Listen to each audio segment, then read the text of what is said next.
দুষ্টু কোকিল গানের আরো 30 সেকেন্ড প্রকাশ পেয়েছে সোশ্যাল মিডিয়ায়, যা দেখে দর্শকদের মন কেড়েছে।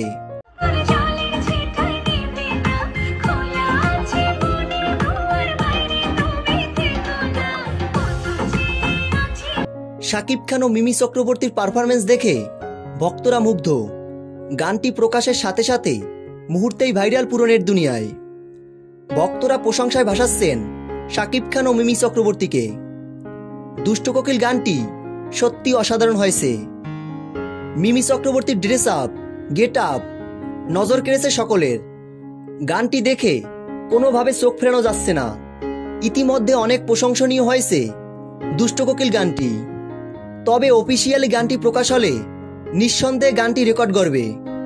তো ভিউয়ার্স, দুষ্টু কোকিল গানটি আপনাদের কাছে কেমন লেগেছে কমেন্টে জানিয়ে ফেলুন আপনাদের মূল্যবান মতামত। তুফান সিনেমার সকল আপডেট ভিডিও সবার আগে পেতে আমাদের চ্যানেলটি সাবস্ক্রাইব করে আমাদের পাশে থাকুন। ধন্যবাদ।